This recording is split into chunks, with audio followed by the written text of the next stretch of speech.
Hello everybody, welcome to my channel. I really wanted to do a video where I was talking to you guys directly on the camera, but I forgot to turn the microphone back on my camera. So I didn't want to waste this video, so I'm just gonna do a voiceover. So the first thing I'm going in with is the Sunday Riley CEO Vitamin C Hydration Cream. The most important thing to an aging face is hydration. I had already exfoliated. I try to exfoliate my skin at least once a week. And then I did a detoxifying mask. And then I always hydrate my skin. I love this new Sunday Riley CEO cream.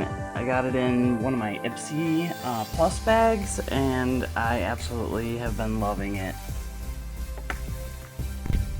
And the next thing I'm going in with is the Laura Geller Spackle Mattifying Oil Control Primer.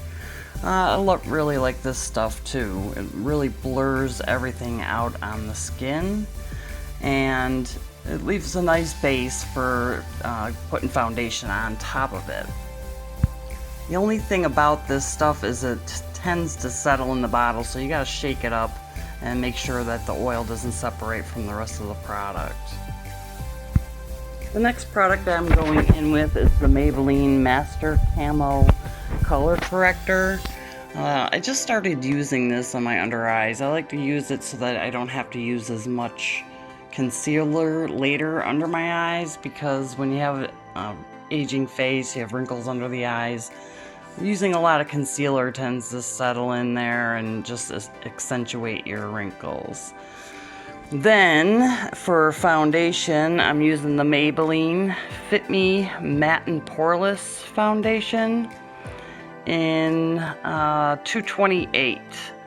I really like this. It says it's matte, and I like the poreless part, obviously, but it's not really matte. I think it's still a little bit dewy, and that's what I like about it. It leaves it like a little bit dewy and a little bit matte. It's like a nice mixture of both, because you can't really use a matte foundation on an aging face either. It doesn't really like matte foundations, because it'll accentuate your wrinkles as well. So that's why I like this foundation. Obviously, I'm using a beauty blender to apply it, and don't mind my beauty blender. It's not dirty. It actually did start off tan in color, but I have the hardest time cleaning my beauty blenders. So if anybody's got any tricks to cleaning them, just leave it in the description below, because I would really like some tricks to cleaning them. I do have the hardest time. So when using my beauty blender, I like to just bounce it on the skin. Don't want to drag it. The only areas I do that in actually is like at the hairline. I'll like drag it into the hairline and maybe down the neck and on the ears, but otherwise I only bounce it on the skin. You don't want to drag it. You don't want to move the foundation around. You want to leave it in place and leave a nice base so that, you know, you got good coverage. So for concealer, I'm going to be going in with the Maybelline Instant Age Rewind in the color Light Pale.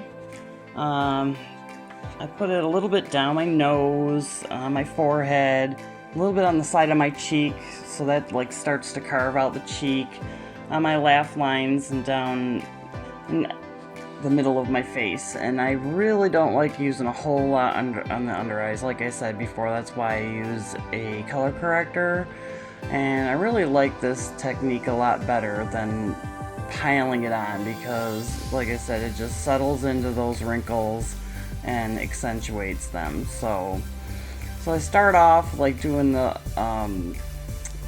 all the other areas rather than the under eyes. I like that to set a little bit before I start to blend it out. And yeah, see, like I'm talking about there, it's carving out the cheeks.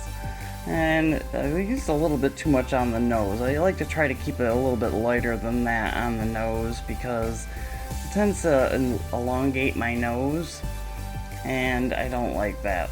You know, I don't like it to look too long, like I got a banana nose or something. So here on the under eyes, again, you don't want to drag it, you just want to bounce it and leave the product in place and just blend it out.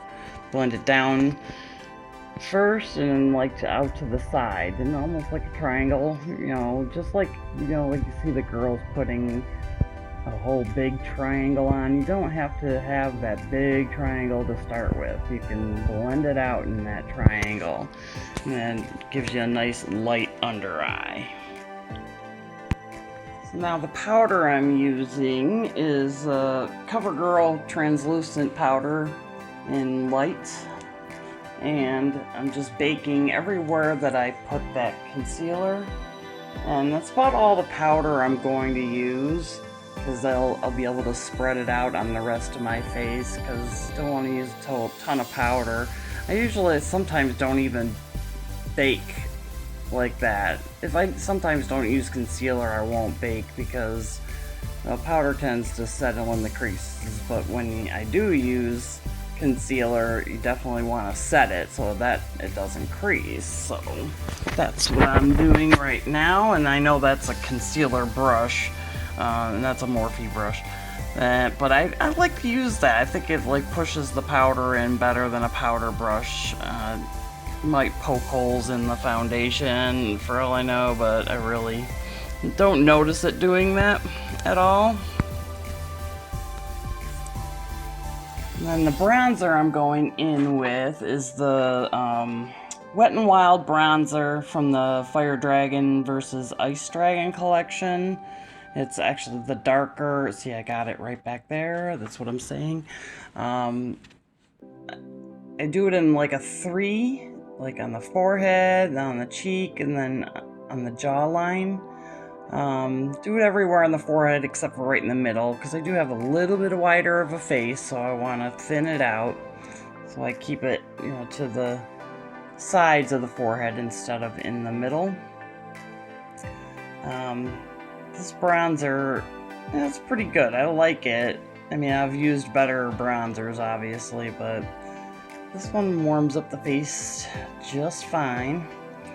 So then I'm going to take a more defining brush and start to carve out my cheeks. Same bronzer, it's a matte bronzer, so, and I bring it down my cheek, down underneath my cheekbone, and then down onto my jowls a little bit, because that, you know, when you got jowls and you get a little bit older. Then I do the jawline and on the forehead, a little line up the forehead, lifts everything up. I like everything lifted. A little bit on my nose, start to contour the nose a little bit, and that's it. Okay, so for highlighter, I'm using the Huda Beauty 3D highlighter palette. I got that in my Ipsy Plus bag this month, and I just wanted to try it out. I was kind of excited to try this out. Her packaging, I absolutely love her packaging. She is just so beautiful. So, reading how exactly you use this thing, so there's like the 4 different levels. One is to set, and then I forget exactly the order in which it goes. You set, and then you... Oh, I forget how it goes. Well, that's alright. It's like 4 different levels. And so I tried it out on one side of my cheek first. I just wanted to see how it would go, and we'll see how it turns out. I actually end up obsessed with this highlighter. I didn't like it at first. I'm like, okay, so what's going on here? There's nothing really happening. But as you layer these, it actually turns out very pretty. It is so pretty. I ended up just obsessed with it. It doesn't appear that it is translating on camera as pretty as it actually is. It is super blinding. So I did that side and I did the other side, and then I put a little bit on my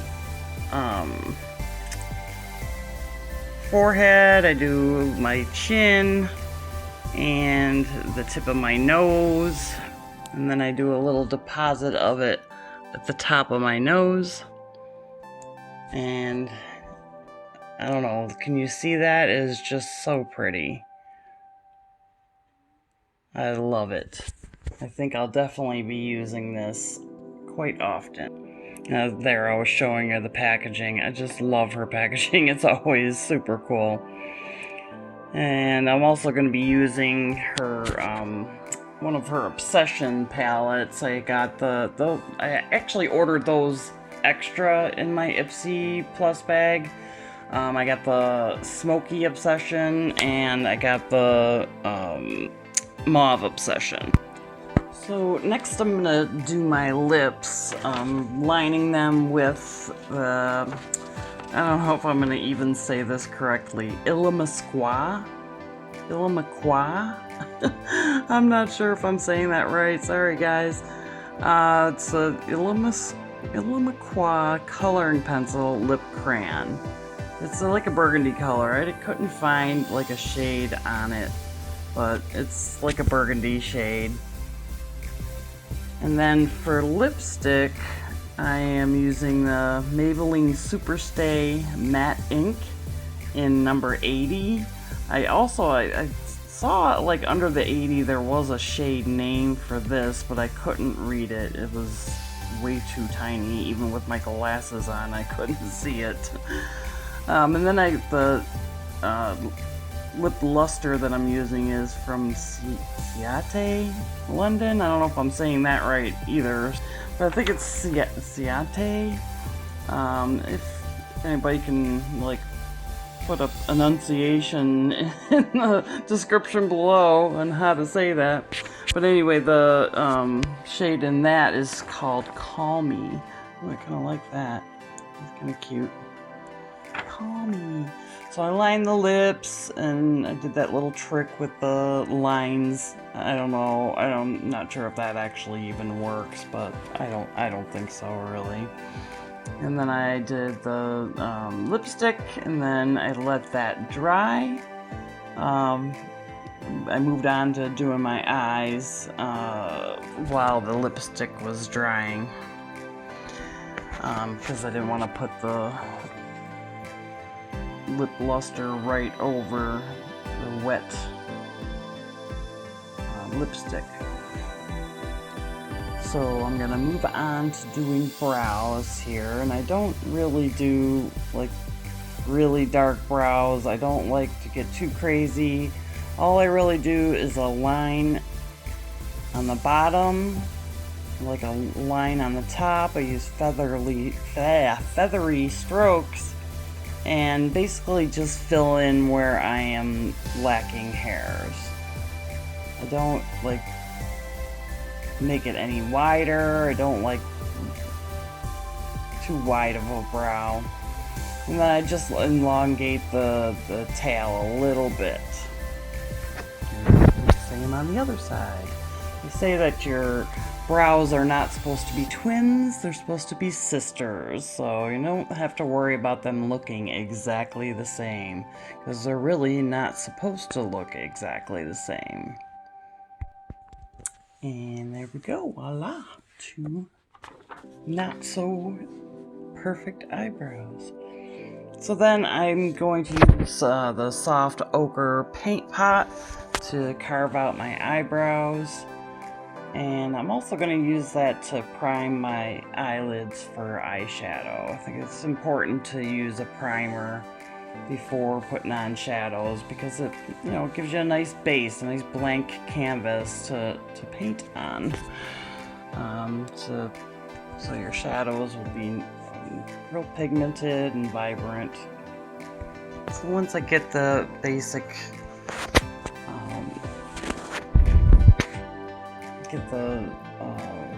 what do you call it, the paint pot, the base down, I use a beauty blender to smooth it on out, and then I'll other side. Might have used just a little bit too much on this other side, but that's okay. I mean, you just smooth it out, and once you get the shadows over top of it, it's really not gonna matter. It's not gonna be that noticeable. You go a little overboard, but I usually don't put on that much. You don't really need a whole lot, just enough to cover just a light base. That's all you really need. So I think I decided to go with the Mauve Obsessions palette. I used to not really like these kind of shades. I think they sometimes can make you look like you got a black eye, but I want to give it a chance and see how it turns out. They look really pretty in the pan, so I think that they're going to be really pretty on the eye. So in a minute here, I'm going to show you just how pretty these are. I could swatch them for you. I haven't really done that before, but I'll maybe swatch them for you at the end. But I decided that my lips were dry enough to go ahead and put on the lip luster on top of the lipstick. And I think it's important to do your lip gloss all the way to the top, especially on the upper lip, because it, you know, gives the illusion of having just a little bit bigger of a set of lips, and we all want to look like we have a nice set of lips. Kissable lips. So then I'm gonna use most of the brushes I use for my eyeshadows are Sigma brushes. I'm gonna go into these shades here. I'm not sure of the shades either. I can't find it on the palette anywhere. But I'm gonna use the Sigma E40, and I'm using this like burgundy shade, and that's gonna be my transition shade in the crease. And so I use windshield wiper motions and circular motion, and put it all through the crease, and I like to bring it down, you know, to the outer corner and almost down onto the lash line to start putting a base down there. And I'll do the same on the other eye, of course.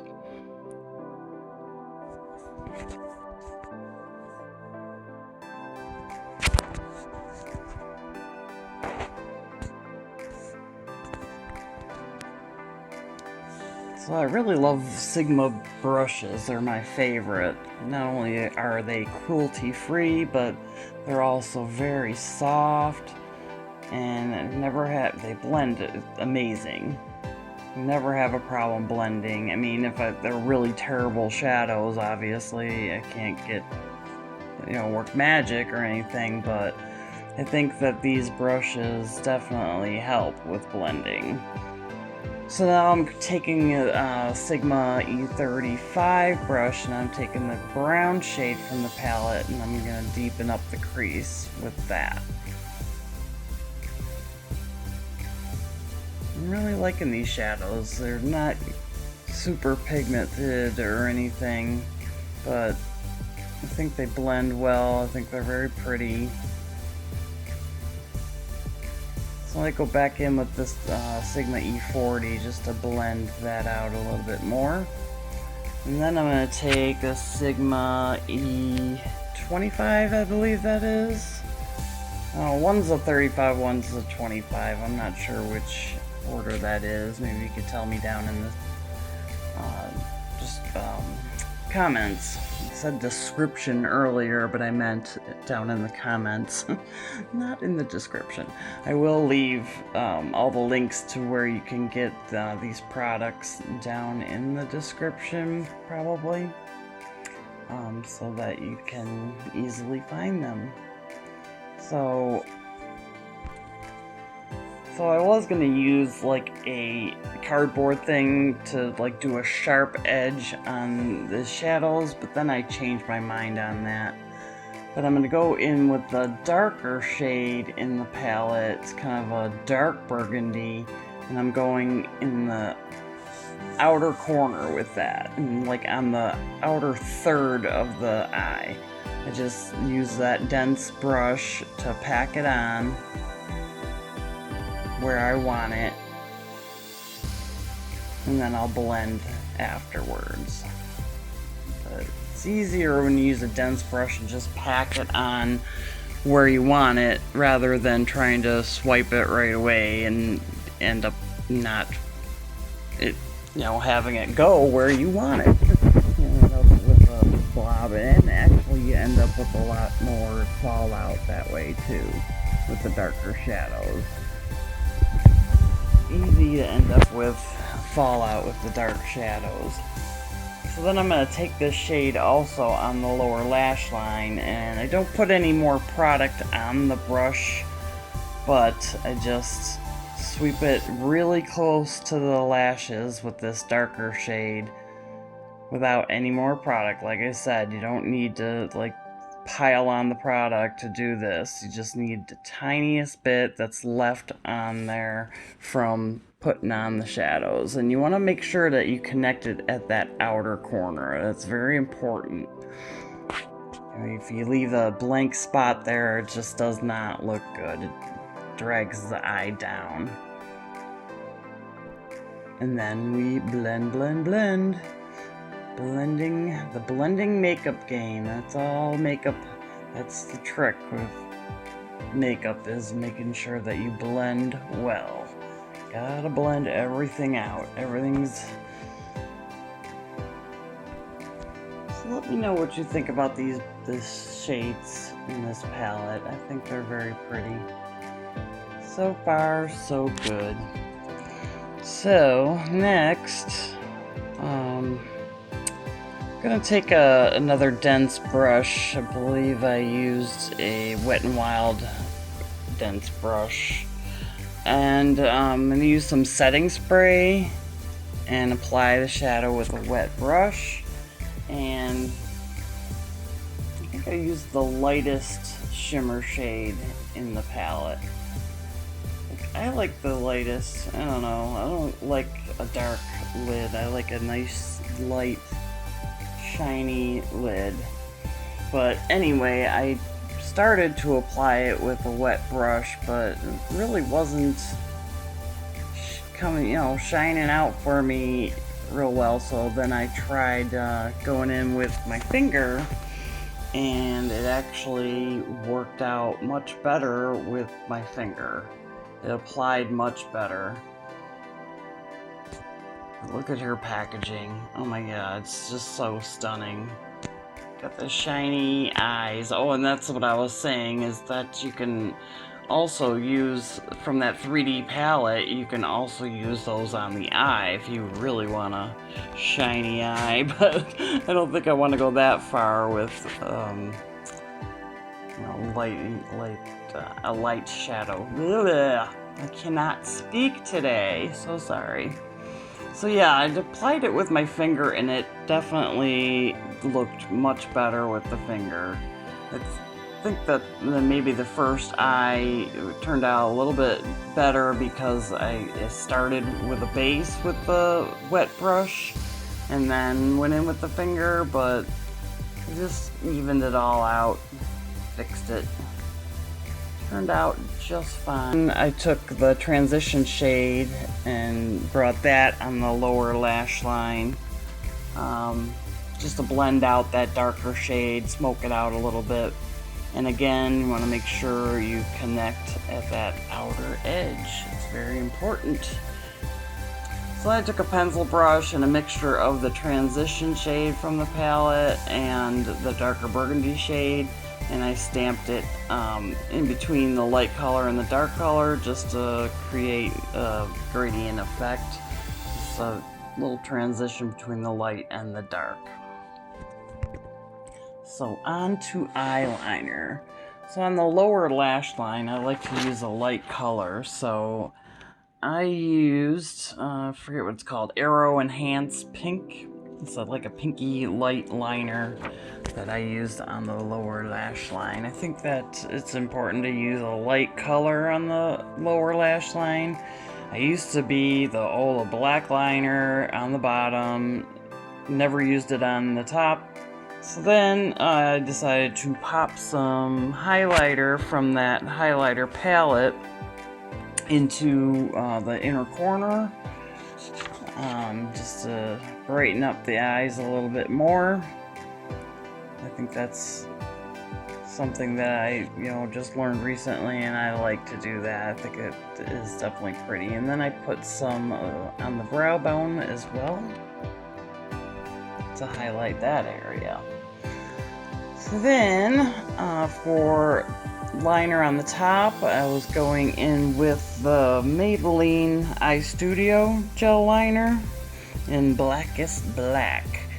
And I just take an angled brush. I believe the one that I used is from Wet n Wild. It's my favorite one to use because it's, it's kind of stiff. It doesn't like move around too much where it's gonna, I've used some angled brushes that are just, the bristles are way too loose and they fly all over the place, so they make a mess. And I decided that before I put on liner and mascara, I would do my setting spray. I have a hard time with doing setting spray after mascara and eyeliner. It always seems to run on me. I don't know how the beauty gurus get away with putting it on after the liner and mascara, but they do. But anyway, so I took an angled brush and just going to line my upper right above my eyelashes with gel liner. And I had a little black smudge there. So I used my very close-up mirror, the magnified mirror. Not that I like to look into that too long, because you see every flaw. Every single flaw in your face. So, but I like to work very close when I'm doing my liner, and also when I do my mascara, I do that as well. The gel liner is also new to me. I was using a liquid liner for a while, and I still sometimes do, but I'm really liking, the only thing I don't like about the gel liner is that it can be messy. I made another video recently where I did a voiceover and just did a silent, filming, and it turned out great, and then I go to edit it later and I had like black smudges of gel liner all over the side of my face. I've been having the hardest time getting started with this channel because every video I make, something has gone wrong. Just like this one, how I forgot to turn on my microphone on my camera. So, but I'm just gonna jump in and fix it, and just do the voiceover on this one and pay more close attention and hopefully not make that mistake again. So I decided to go off camera after doing my eyeliner to do my mascara and, curl my lashes, do my mascara. I don't like to do my mascara on camera. I don't know why. It might be the faces that I make when I do mascara. I don't know. But yeah, I guess everybody has one thing that they don't like doing on camera. Like Nikki Tutorial, she doesn't like doing her brows on camera, although she has, but she doesn't do her brows on camera. So then I'm back, and here is the final look. I hope you guys enjoyed this. Remember to subscribe to my channel, please. Not above begging, and click the little bell beside it to get notified of my future uploads, and make sure you give it a thumbs up. I would prefer it than a thumbs down, but hey, everybody's opinion matters. So, well, I hope you enjoyed this, and I hope everybody has a great day.